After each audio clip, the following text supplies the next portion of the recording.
De la moneda, como lo hemos hecho habitualmente, vamos a entregar la información diaria referente a tópicos que tienen que ver con salud, con seguridad, con cuarentenas.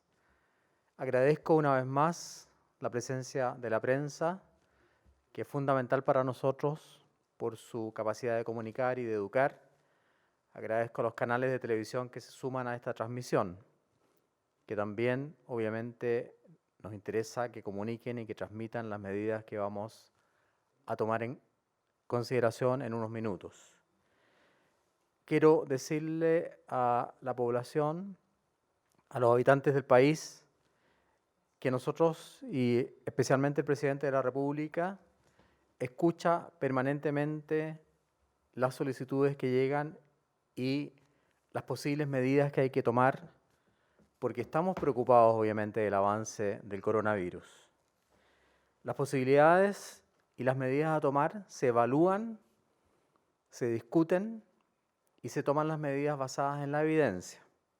Por lo tanto, con respecto a la hibernación, entre comillas, no es posible llevar a cabo esa medida, ya que nos quedaríamos sin servicios básicos, sin alimentación, sin atención a los adultos mayores, sin reparto de medicamentos y con una ciudad obviamente paralizada que puede incluso agravar la situación sanitaria de la comunidad.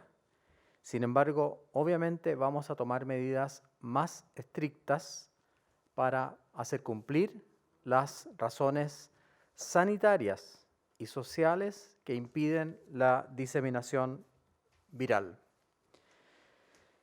Nosotros estamos preocupados y sabemos que nuestro deber es cuidar a las personas, a todos los habitantes de Chile. Para poder proteger a las personas, voy a anunciar las cuarentenas siguientes. Se mantienen las cuarentenas actualmente vigentes en la comuna de Iquique, Alto Hospicio y Pozo Almonte en la región de Tarapacá. La comuna de Calama en la región de Antofagasta. Las comunas de Valparaíso, Viña del Mar y San Antonio en la región de Valparaíso. Las comunas que actualmente se encuentran en cuarentena en la región metropolitana se mantienen. Se suman las comunas de San Felipe y Los Andes en la región de Valparaíso. Se suman las comunas de Rancagua y Machalí en la región de O'Higgins. Y se suma la zona urbana de Curicó en la región del Maule. Este domingo revisaremos de todas maneras y haremos un rechequeo de algunas otras situaciones regionales o comunales. Las cuarentenas en la región metropolitana van a tener un control más estricto y para explicar este tipo de situaciones le doy la palabra a la subsecretaria Katy Martorell. Gracias, ministro. Bueno, tal como todos han podido ver, lamentablemente todas las medidas que se han adoptado para estas cuarentenas, sobre todo en la región metropolitana, no han sido suficientes para lo que se esperaba en la disminución del desplazamiento de las personas. Eso significa que hoy día no hemos logrado contener los contagios y, por lo tanto, necesitamos adoptar medidas que nos permitan actuar de manera más drástica aún en cuanto a las posibilidades de las personas de salir de sus casas. ¿Y esto por qué? Por una razón muy simple. Estamos resguardando y protegiendo la vida y la salud de las personas. Estas medidas más drásticas que ha señalado el ministro son las siguientes. Primero, respecto a los permisos individuales de desplazamiento, solo se podrá obtener 2 por persona en horario diurno, es decir, no en horario de toque de queda a la semana. Se reducen de 5 a 2.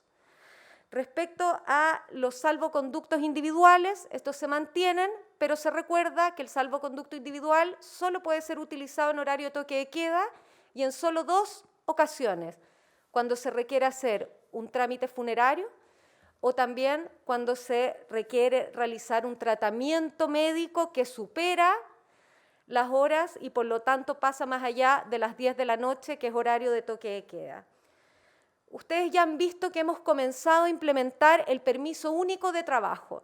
¿Qué es lo que permite hoy día este permiso? Primero, que las empresas esenciales tengan su rubro y su giro establecido en Servicio de Impuesto Interno y por lo tanto se corrobora que eso sea efectivo. Hemos escuchado muchas denuncias de personas que están siendo llamadas a trabajar en empresas que no son rubros esenciales.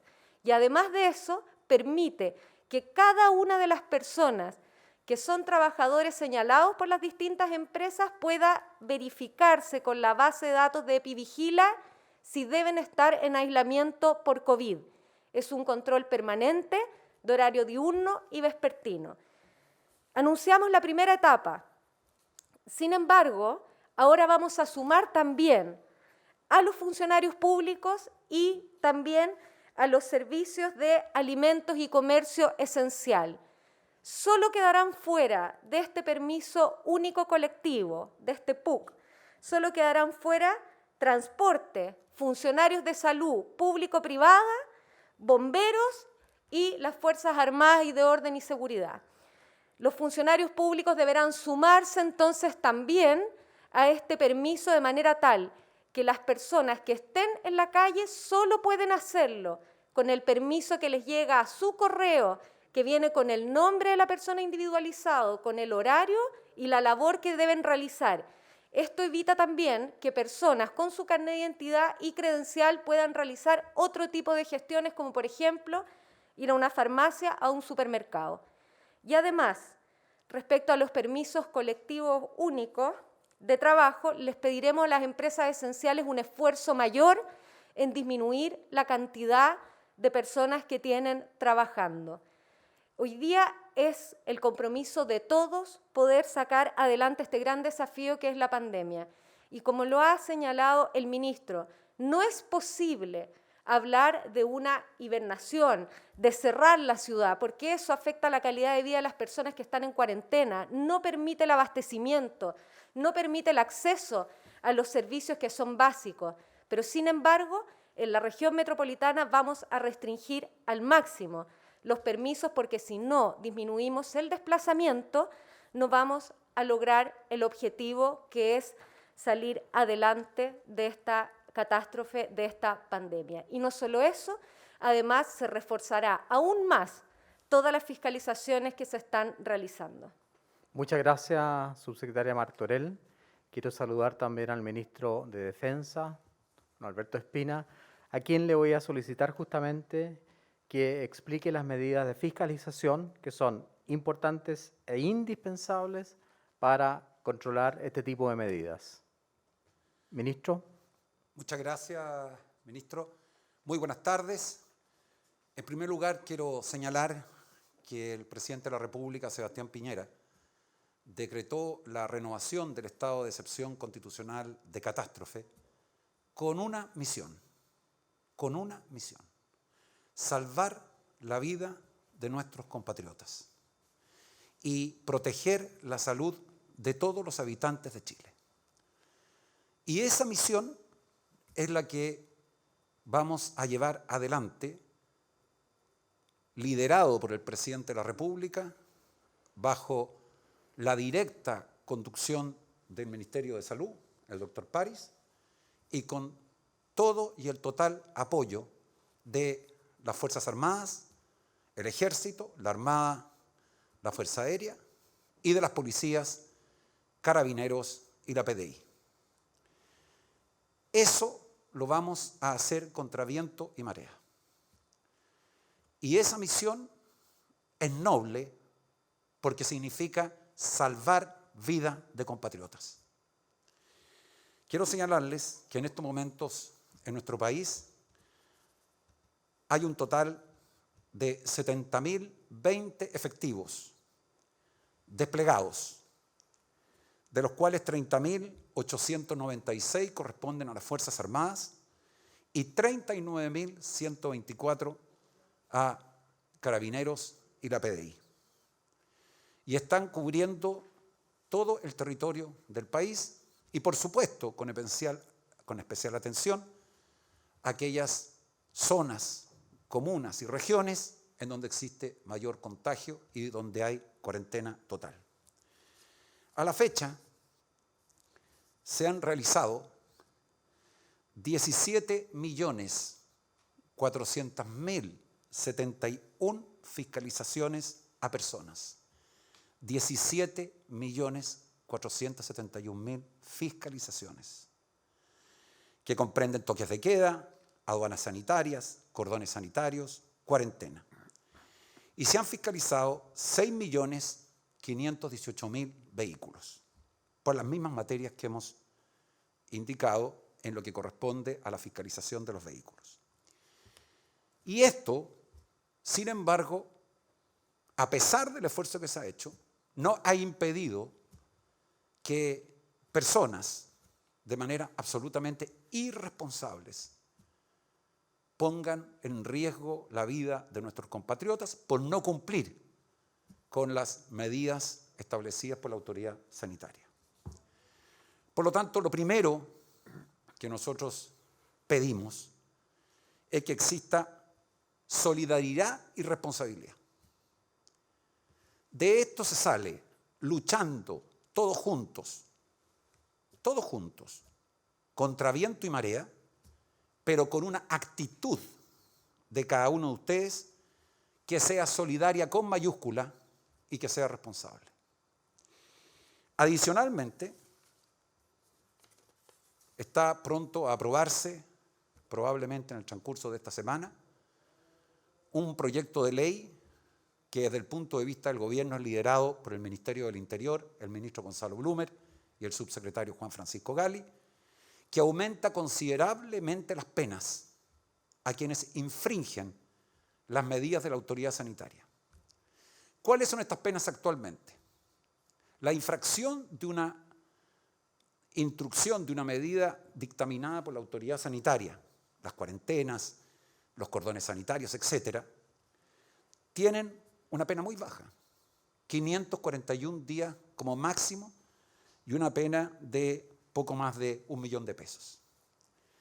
Bueno, esta pena se ha elevado a 5 años de cárcel, de 541 a 5 años de cárcel, con un apoyo transversal en el Congreso que por supuesto el gobierno agradece tanto a los parlamentarios de oposición como a los parlamentarios de gobierno.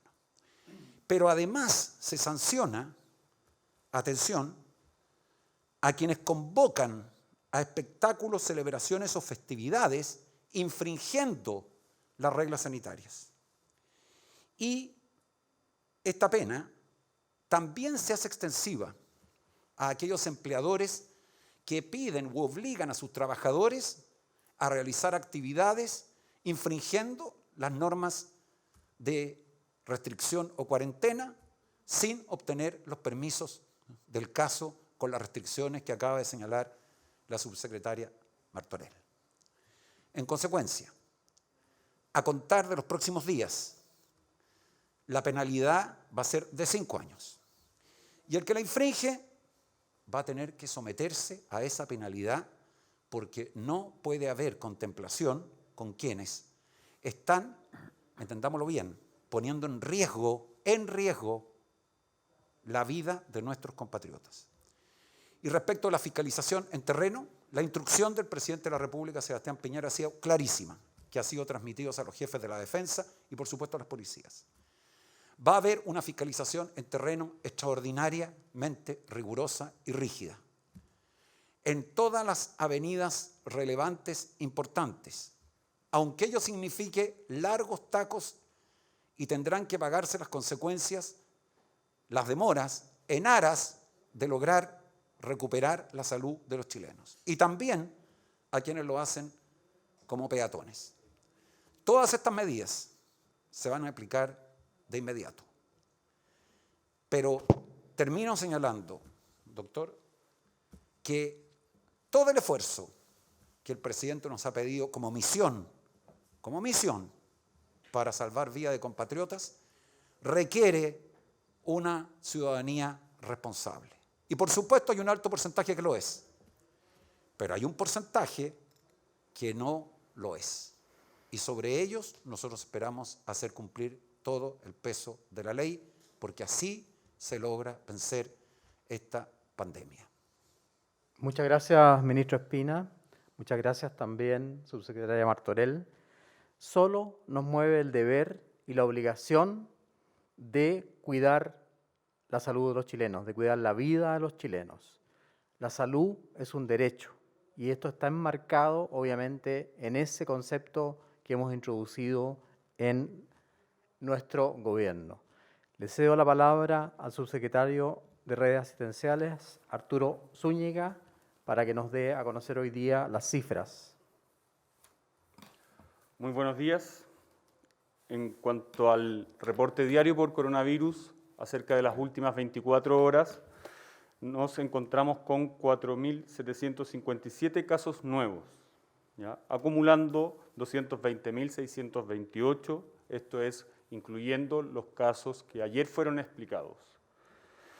El número de personas que han fallecido, de acuerdo a los decesos inscritos en el registro civil, informados el día de ayer, son 232 personas, que acumulamos a 3.615 personas. En cuanto a la cantidad de exámenes de laboratorio que hemos realizado y que han sido informados por los laboratorios durante las últimas 24 horas, tenemos 12.636. Hemos visto un descenso por la demanda de exámenes de laboratorios, acumulando 886.169 exámenes. Aquí quiero detenerme y hacer un llamado a la población, en el sentido de que cuando ellas presenten síntomas, inmediatamente deben acudir a un centro asistencial a realizarse el examen.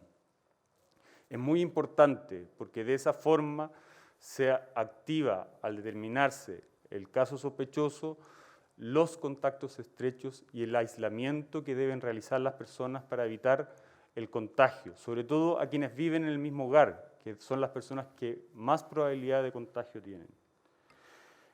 Y por esto mismo también existen las residencias sanitarias, que son lugares habilitados, pensados para los hogares más vulnerables, para las personas que más lo requieren, que no puedan realizar una cuarentena de forma efectiva y tengan esta opción de acudir a estos centros a realizar de forma efectiva una cuarentena, evitando contagiar a adultos mayores, a enfermos crónicos, que son las personas que presentan los cuadros más graves y que terminan hospitalizándose en las unidades de cuidado intensivo del país. Al día de hoy contamos con 137 recintos, acumulando 11.301 cupos, de los cuales hay 4.691 que están ocupados a lo largo del país.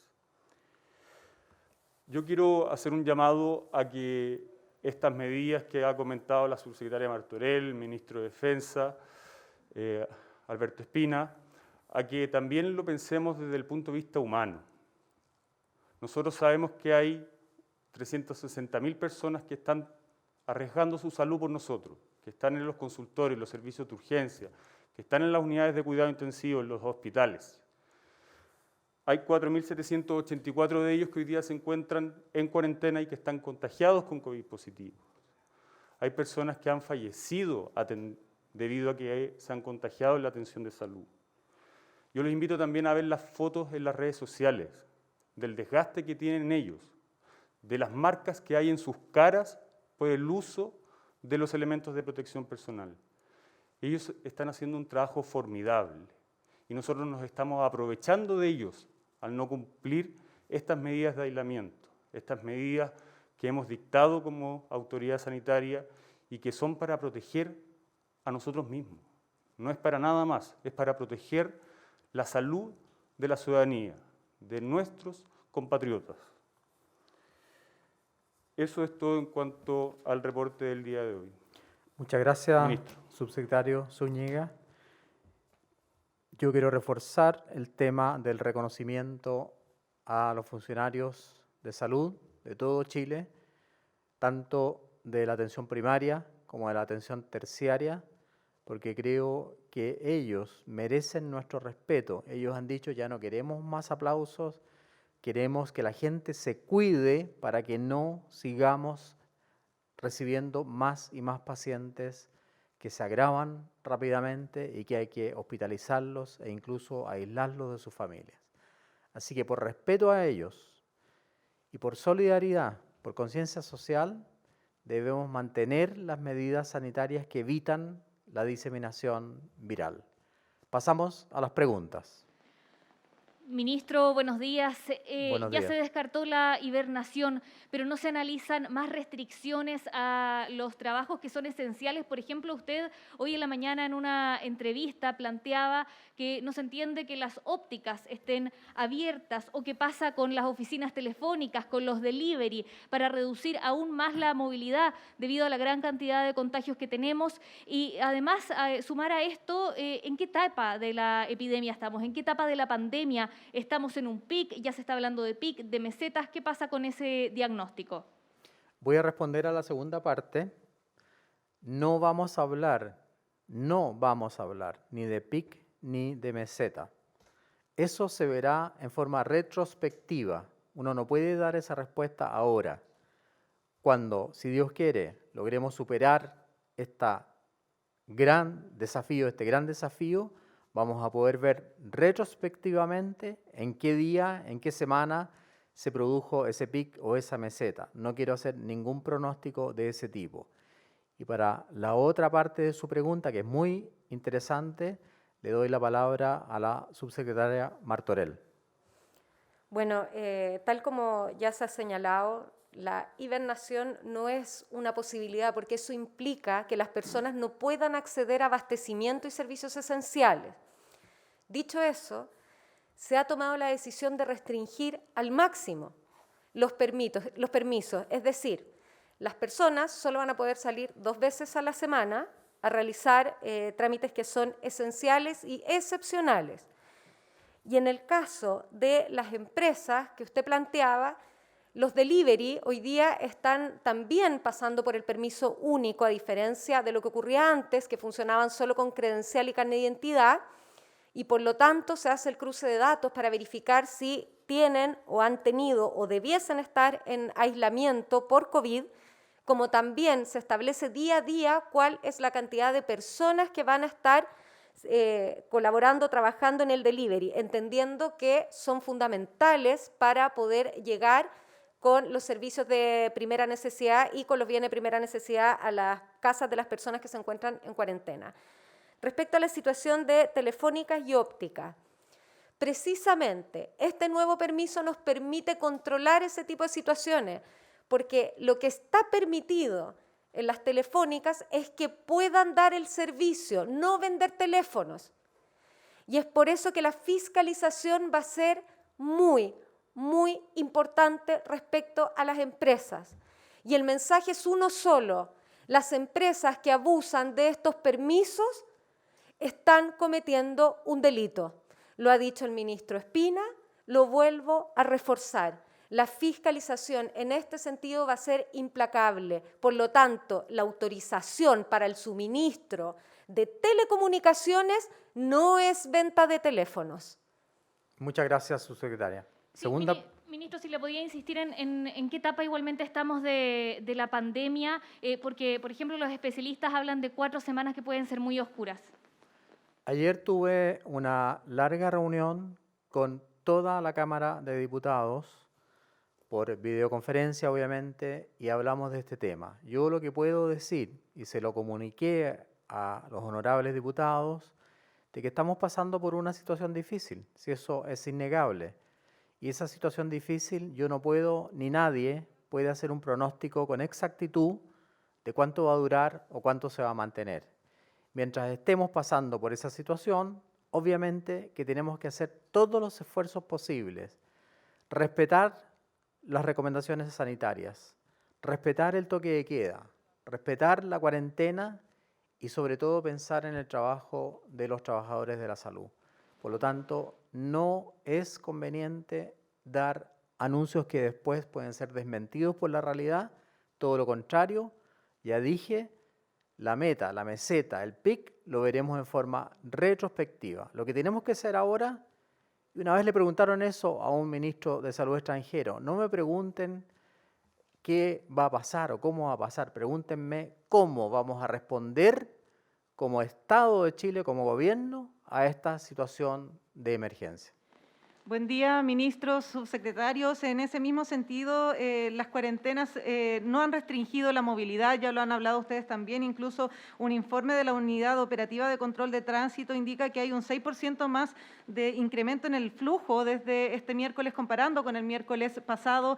¿Se evalúa restringir quizás el acceso al transporte público o aumentar la fiscalización específicamente en el control vehicular?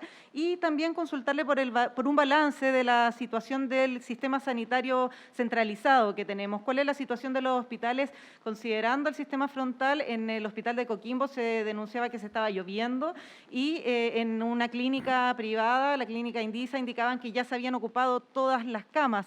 ¿Cuál es la situación en general en estos dos aspectos en el sistema centralizado de salud? En la primera parte de su pregunta le voy a pedir a la subsecretaria Martorell y al ministro de Defensa que respondan.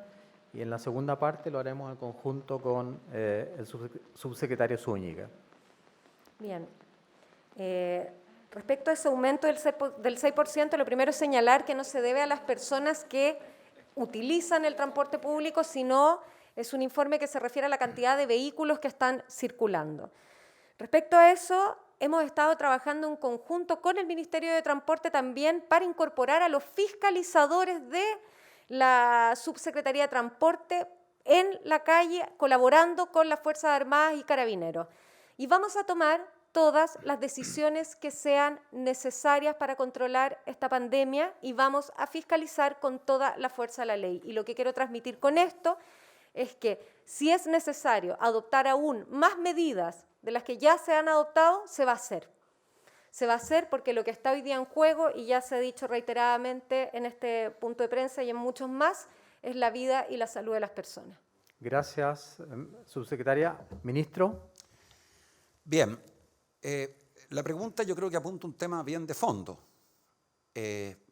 porque lo que la ciudadanía espera de las autoridades, lideradas por el presidente de la República, es que adoptemos todas las medidas que nos permitan disminuir la circulación en las ciudades que están en cuarentena, en este caso estamos hablando de la región metropolitana, entre otras, y hacerlo con eficacia. Y la manera de hacerla con eficacia son tres. La primera, instruyendo a las Fuerzas Armadas, Carabineros, Investigaciones y la autoridad sanitaria a fiscalizar, fiscalizar y fiscalizar. La segunda, estableciendo que quien infringe va a pagar con cárcel, porque no hay otra alternativa. Va a pagar con cárcel. Y en tercer lugar, haciendo un llamado, que es ser solidarios y responsables. Estos tres elementos, si los trabajamos juntos y le sumamos el que se restrinjan los permisos, porque la gente abusa de ellos lamentablemente, un sector, no todos, entonces vamos a ir obteniendo cada vez mejores resultados. Pero esto es algo que tenemos que hacer en conjunto. Esto no es algo que depende solo de la autoridad ni solo de la ciudadanía. La autoridad lidera, pero la ciudadanía tiene que acompañar. Y por eso nosotros creemos que hemos dado las medidas para lograr un mejor resultado y por supuesto estamos siempre abiertos a cualquier nueva sugerencia que se haga en cualquier ámbito, porque como esta es algo que enfrentamos todos juntos, los que tienen buenas ideas, bienvenidos sean, se evalúan y se resuelven finalmente bajo la conducción del presidente de la República. Con respecto a la saturación, la verdad es que el informe de hoy día de la Sociedad Chilena de Medicina Intensiva relata que la ocupación de camas en el sistema de unidades de cuidados intensivos se mantiene estable en un 78%, en un 90%, y que la ocupación de unidades intermedias también se mantiene estable. La ocupación de ventiladores mecánicos disponibles se mantiene estable y obviamente hay que entender que es un sistema integrado, público-privado.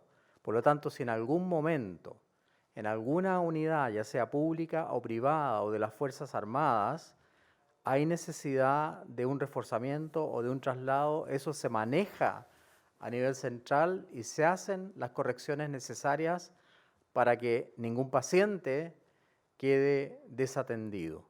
Con respecto a las otras dos preguntas, le cedo la palabra al subsecretario Zúñiga. Bueno, en relación a lo mismo que comentaba el ministro París, nosotros tenemos una red integrada de COVID-19. ¿Qué quiere decir eso en términos prácticos? Que cada ciudad, en conjunto con todos sus hospitales, sean hospitales públicos, sean hospitales privados, sean hospitales de las Fuerzas Armadas, de Carabineros, de cualquier especie, funciona como un solo hospital. Eso quiere decir que todas esas camas están disponibles para un paciente independiente de si ese paciente se presenta en uno o en otro establecimiento. Hay una coordinación desde la unidad de gestión centralizada de camas que permite disponer a los ciudadanos, independiente del lugar donde hayan consultado, de las camas que están disponibles de acuerdo a su nivel de gravedad. Eso viene ocurriendo ya hace varias semanas. Estamos hablando de mediados de marzo, cuando el Ministerio de Salud, a través de una resolución, dictaminó el sistema integrado COVID-19, poniendo a la Subsecretaría de Redes Asistenciales al mando de todos los establecimientos del país que contaran con unidades de cuidado intensivo para, obviamente, dar una respuesta de acuerdo al nivel de gravedad, al nivel de enfermedad de los ciudadanos. Y para eso tiene distintos caminos. Puede trasladar pacientes de un hospital a otro, sea vía terrestre, aéreo, en donde las Fuerzas Armadas que comanda el ministro Espina nos han ayudado muchísimo, al igual que Carabineros de Chile, y también puede trasladar ventiladores de un hospital a otro. Y lo hemos visto, ya como ocurrió en la ciudad de Punta Arenas, en donde en su primera ola de contagio necesitó de un mayor número de ventiladores y estos fueron trasladados desde la ciudad de Santiago hacia la ciudad de Punta Arenas. Y también trasladamos pacientes desde Punta Arenas hacia la ciudad de Santiago. Y eso está ocurriendo en cada ciudad del país que necesita una mayor capacidad hospitalaria de la que ya han aumentado, porque cada uno de los hospitales ha crecido muchísimo. Para dar algunos ejemplos, el mismo Hospital San José, de 14 camas, hoy día tiene más de 60 camas de unidades de cuidado intensivo. La Posta Central, más de 100 camas de unidades de cuidado intensivo. El Sotero del Río pasó de 20 camas a 70 camas. Todo este crecimiento se ha hecho gracias a los trabajadores de la salud, que se han organizado, que se han capacitado, que se han aumentado a través de contrataciones y nos ha permitido aumentar de esta forma un gran número de camas de unidades de cuidado intensivo. Pero tal como lo he dicho en otras ocasiones, esto no es para que las personas tomen una conducta u otra conducta. La conducta de la ciudadanía tiene que ser una sola, y es pensar en el prójimo, pensar en que cada una de esas salidas que se hacen, que no son trascendentales, pueden estar arriesgando la vida de sus seres queridos, de sus vecinos, de adultos mayores. Y es por eso que insisto en el llamado a respetar las medidas. Hay personas que se están sacrificando, que se están arriesgando su salud, que están teniendo heridas en las caras por el uso de las mascarillas. Véanlo, es una realidad que está ocurriendo en todo el país. Y por favor respeten las medidas de la autoridad sanitaria. Y en cuanto a las afectaciones por el frente de mal tiempo, bueno, efectivamente hay establecimientos que han tenido algunos problemas. Siempre hay un plan para poder abordar eso con el objetivo de no dejar de atender a la población. Y es así como lo ha comunicado el mismo Hospital San Pablo de Coquimbo, en donde a propósito del frente de mal tiempo por lluvias, tuvo un problema en la Torre Antigua que afectó principalmente el área de alimentación, pero también un sector del área de urgencia, y los pacientes fueron trasladados a otra ubicación sin descontinuar la atención de salud, que es lo más importante. Muchas gracias, subsecretario. ¿Preguntas? Sí, solamente una contrapregunta sobre el tema de la movilidad para el ministro Espina o la subsecretaria Martorell. Se Muy había bien. reducido en un 30-35% y se hablaba de que se tenía que reducir al menos en un 60%. Si es que con estas medidas se proyecta algún porcentaje respecto a alcanzar esa disminución en la movilidad. El objetivo es lograr disminuir la movilidad, a lo menos lograr tratar de llegar al 50%. Pero primero tenemos que aplicar las medidas, ir viendo cómo va funcionando y si es necesario restringir aún más, se va a seguir restringiendo. Muchas gracias. ¿Preguntas? ¿Cuándo van a comenzar a regir estos permisos nuevos? ¿Desde mañana, desde pasado? ¿Cuándo van a estar en la comisaría virtual? ¿Tu secretaria? A partir del lunes. Perfecto. Y preguntarle también al ministro París, en la mañana conversábamos en ADN con el director regional del Hospital de Rancagua y él se refería básicamente a varias cosas, pero entre ellas dijo que el sistema primario ya estaba adquiriendo mucho protagonismo y además dijo que se había incorporado a la atención primaria. ¿Se ha podido, ministro París, recuperar en gran parte o en cierta medida la trazabilidad de los casos o todavía es muy inicial para recuperar esta parte tan importante de la pandemia? Ayer tuve una reunión muy extensa con todos los encargados o todos los representantes de la Confusam que a lo largo de todo Chile están trabajando en la atención primaria. Ellos son los representantes de los funcionarios y me han dicho dos cosas. Primero, ellos siempre han estado trabajando en trazabilidad y van a seguir trabajando en trazabilidad y cooperando con el Ministerio de Salud. Recuerden que ellos dependen de la salud municipal y además con el último acuerdo que ha logrado el Ejecutivo, gracias también a la colaboración del Parlamento, se van a inyectar 55.000 millones de pesos a la atención primaria justamente para reforzar todas las labores relacionadas con ese tipo de acciones. Junto con eso, yo les pedí que no abandonáramos los controles de embarazo, los controles de niños sanos, el plan de VIH, hipertensión arterial y avanzar también en todo lo que significa la ley del cáncer. El presidente de la República nos ha pedido que a pesar de que estamos en una pandemia con un gran desafío, no olvidemos el resto de las acciones de salud y en ese caso obviamente que quiero agradecer profundamente a la atención primaria porque se ha puesto con toda su fuerza a colaborar en esta instancia dolorosa que está viviendo el país. ¿Cuándo podrían informarse también los casos de fallecidos atribuibles a COVID-19? ¿Cuándo va a estar esa información ya liberada? Esa pregunta se la voy a traspasar a la doctora Paula Daza, subsecretaria de Salud Pública. Bueno, con respecto a esta información, yo quiero reiterar que nosotros hemos venido fortaleciendo la información que hemos ido dando a la ciudadanía. En el informe diario ya tenemos un informe de los casos confirmados, de todos los días los fallecidos que tienen el certificado de función y una PCR positiva. En el próximo informe epidemiológico del día viernes se van a incorporar los casos fallecidos que no tienen PCR, que probablemente podían haberse atribuido como causa al COVID-19. También quiero aprovechar de informar que, como lo dijo el ex ministro de Salud, Jaime Mañalich, se iba a incorporar también dentro de la información los casos probables que nosotros hemos definido como aquellos casos que son contactos estrechos de las personas y que además comienzan con síntomas. Esto es una información que hemos ido adquiriendo las últimas semanas, ya contamos con más información y por lo tanto en el próximo informe epidemiológico que va a salir el día viernes, a más tardar el sábado de la mañana, vamos a poder contar con información más robusta. Y aquí quiero ser muy clara y transparente. Nosotros desde el inicio de la pandemia hemos venido informando todos los días acerca de los casos confirmados, de los casos que contamos e información de los laboratorios, también de los fallecidos. Nosotros contamos con un sistema de vigilancia que se ha venido fortaleciendo, contamos con más información que ha venido siendo más robusta durante las últimas semanas. Y aquí, desde el inicio de la pandemia, cuando tuvimos los primeros casos, se decretó que todos los casos confirmados debían ser de notificación obligatoria. ¿Y qué significa eso cuando un caso es de notificación obligatoria? Que los profesionales de salud deben notificar al Ministerio de Salud aquellos casos que son COVID positivos, ya sean sospechosos o sean casos confirmados.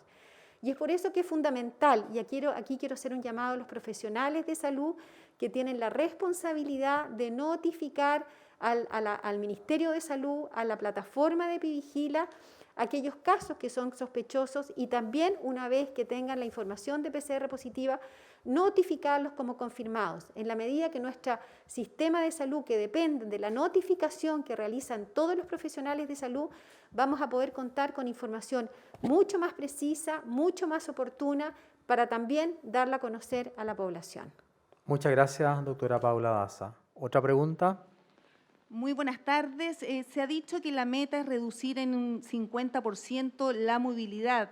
¿Es suficiente la medida de restringir los permisos para cumplir ese objetivo? Se lo pregunto también porque muchos expertos pidieron extender el horario de toque de queda. ¿Por qué finalmente no decretar esa medida? Y en otro tema, muchas otras personas con otras patologías no vinculadas a COVID han visto postergadas una y otra vez sus horas de atención. Algunas incluso han sido canceladas, esto en consultorios, hospitales. ¿Cómo se está enfrentando esta situación, considerando que se vienen días complejos en torno al coronavirus? Muchas gracias. Ministro Espina va a contestar la primera pregunta y la subsecretaria Daza la segunda. Muchas gracias, señor ministro. Disminuir la circulación que se hace hoy en día en ciudades en cuarentena, como es el caso de la región metropolitana y todas aquellas que están en regiones, no solo se hace sobre la base de disminuir los permisos, que es clave, porque mientras tengamos un número muy alto de permisos, por más que uno fiscalice, o las autoridades pertinentes, las Fuerzas Armadas, Carabineros de Investigaciones fiscalice, finalmente, si las personas tienen un alto porcentaje de permisos, van a poder seguir circulando y además, en muchos casos, abusando de esos permisos. Entonces es evidente que disminuir los permisos resulta algo clave. Pero tan importante como eso es lo que se llama la disuasión. Esto significa que cuando una persona infringe la ley, entonces se le aplica la pena y sanción que corresponde. Porque si finalmente no se aplican las sanciones, entonces no hay disuasión, que es que quienes la cumplen, que hacen sacrificios para cumplirlo, ven que los que no la cumplen no les pasa nada. Y eso indigna a la ciudadanía, porque hay mucha gente que se sacrifica haciendo la cuarentena. Por supuesto. Muchísima gente que se sacrifica. Entonces de repente ven que circulan autos, que se pasan infracciones, que hay detenciones. Entonces lo que tienen que ver es que junto con que la mayoría que cumple, los que no cumplen van a ser sancionados. Y atención, la sanción probablemente a contar de esta semana, y estoy seguro que el Congreso así debería hacerlo, va a ser de 5 años de cárcel. 5 años de cárcel. Entonces es una sanción durísima. Ese es el techo, o sea, es la norma que se establece. Que se elevó desde 541 días, se aumenta hasta un máximo de 5 años de cárcel. Entonces ahí tiene dos factores que van a contribuir. Lo del toque de queda. Esta es una medida que se analiza permanentemente. Está en permanente evaluación. Y por lo tanto, se toman las decisiones por parte del presidente de la República, el ministro de Salud, su equipo de emergencia, y se va analizando cuánto es el efecto que produce para aminorar la circulación de personas que lo hacen de manera que no corresponda. Y una última consideración. Miren, Chile es un país que ha enfrentado todas sus catástrofes con unidad. Bueno, esta es la oportunidad de hacerlo con más fuerza que nunca. Muchas gracias, ministro. Doctora Daza. Con respecto a la pregunta de las personas de otras patologías, que efectivamente hemos visto que había una disminución de las consultas y de los controles, sobre todo aquellas enfermedades que consideramos muy importantes, que son las enfermedades crónicas, como la hipertensión arterial, la diabetes. Las mujeres hemos visto que no están haciendo sus papanicolao, las mamografías, que son controles fundamentales para detectar oportunamente efectivamente un cáncer de mama y un cáncer cervicuterino. Y es por eso, como lo ha dicho el ministro de Salud, estamos fortaleciendo el trabajo con la atención primaria para poder recuperar a aquellas personas que no están yendo a la atención primaria, haciéndose sus controles de hipertensión, de diabetes. También vamos a fortalecer el trabajo para poder entregarle sus medicamentos a los enfermos crónicos. Estamos hablando de enfermedades que son fundamentales, que mantengan sus tratamientos, hipertensión arterial, diabetes, también las personas que tienen algunas enfermedades mentales que requieren oportunamente tomar su tratamiento. Y vamos a comenzar un trabajo también, ir a pesquisar a aquellas personas que pueden ser VIH y no las estamos detectando. Sabemos que en las pandemias y una pandemia como esta, que es una de las pandemias más grandes de los últimos 100 años, se ven perjudicados a otras personas que sufren otras enfermedades debido a el temor de ir a los consultorios, debido a que las comunas se encuentran en cuarentena, y todas estas situaciones hacen que se vean de alguna manera vulneradas estas enfermedades. Y es por eso que es fundamental también que llamamos a los padres que lleven a sus hijos a las vacunas. En Chile tiene una cobertura de vacunación, un programa de vacunación que es un lujo en nuestro país y que es mirado por todos los países. Sin embargo, hemos visto en los últimos días que los padres no han llevado algunas de sus vacunas después de los 6 meses, al año y medio, han postergado la vacunación.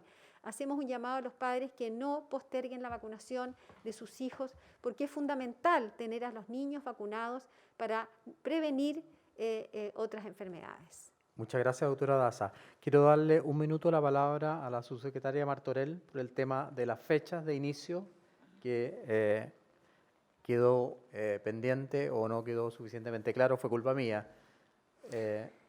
Todas las nuevas cuarentenas que ha señalado el ministro, esto es San Felipe y los Andes de la región de Valparaíso, Rancagua y Machalí en la región de O'Higgins y la zona urbana de Curicó en la región del Maule, comienzan a partir del viernes a las 22 horas y las medidas extraordinarias de la región metropolitana comienzan el lunes a partir de las 5 de la mañana. Muchas gracias. Era importante clarificar porque había una diferencia en ambas fechas. Última pregunta. Sí, buenas tardes, ministro. Mi pregunta es para el subsecretario Zúñiga. En las últimas horas se dio a conocer el contrato entre el Ministerio de Salud y Espacio Riesgo para la habilitación del recinto de emergencia. En ese documento firmado el 25 de marzo por el subsecretario de Redes Asistenciales, dice que a esa fecha, 25 de marzo, recordemos, en Chile más de 4.000 personas, cito textual, en Chile más de 4.000 personas habían sido diagnosticadas con COVID, existiendo más de 40 personas fallecidas contagiadas por la enfermedad. Esto es lo que dice textual ese contrato del 25 de marzo. Sin embargo, ese mismo día en el reporte diario fue justamente el subsecretario de Redes Asistenciales, Arturo Zúñiga, el que informó a la ciudadanía que los contagios eran 1.142 y los fallecidos solo 3. Primero preguntarle cuál es la razón de esta diferencia, que es bastante grande, y en ese sentido, si es que fondo, ¿qué fue lo que pasó? Si se modificó el contrato a posteriori o derechamente se reportó una cifra menor a la real ese día. Gracias por la pregunta. Me parece muy importante. Le doy la palabra al subsecretario Zúñiga. Bueno, la tramitación de este contrato comenzó efectivamente el día 25 de marzo y una vez que se redacta ese contrato, se revisa en varias oportunidades por las distintas divisiones del Ministerio de Salud, así también debe ser firmado por la contraparte, y yo ese documento lo firmé el día 20 de abril.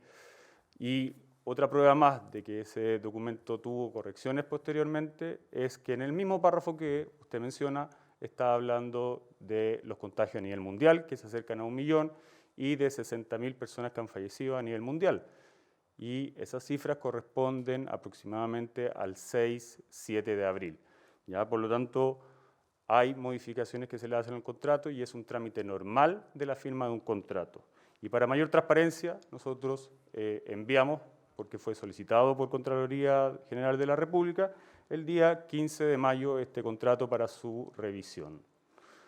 Eso es, muchas gracias. Y en ese sentido, subsecretario, preguntarle en el mismo contrato bueno, firmado el 20 de marzo, quizás va en la misma línea de lo que explicaba, pero para aclararlo, recién el 20 de abril el Departamento de Finanzas del MinSal certificó la disponibilidad de los recursos y casi 2 meses después, el 14 de mayo, la Dirección de Presupuesto del Ministerio de Hacienda aprobó dicha contratación. ¿Cómo se explica entonces que el MinSal firme un trato directo sin tener la certeza de si alcanzan o existen los fondos para financiar esa contratación? A ver, primero, entre el 20 de abril y el 15 de mayo no son 2 meses, ¿ya? Estamos hablando de 25 días. Y efectivamente, cada vez que se hace una firma de contrato, después pasa a una resolución que aprueba el contrato. Y esta se hace posterior. No se puede autorizar algo por resolución que no ha sido firmado. Es un proceso normal dentro de la Administración Pública del Estado y, como acabo de mencionarlo, este contrato fue enviado a Contraloría para su total revisión y si hay algo que tengamos que corregir, lo vamos a hacer. Quiero ser claro en esto. Yo, bajo mi gestión, no voy a aguantar situaciones que no correspondan con la probidad. Ya he tomado acciones anteriormente por otras situaciones y las voy a tomar. No voy a dudar de tomar todas las acciones que correspondan para mantener la probidad dentro de lo que es mi gestión. Muchas gracias a todas y a todos los periodistas. Gracias a esta nueva mesa, subsecretaria Martorell, ministro de Defensa, Alberto Espina. Les doy las gracias por acompañarnos hoy día y con esto terminamos la transmisión.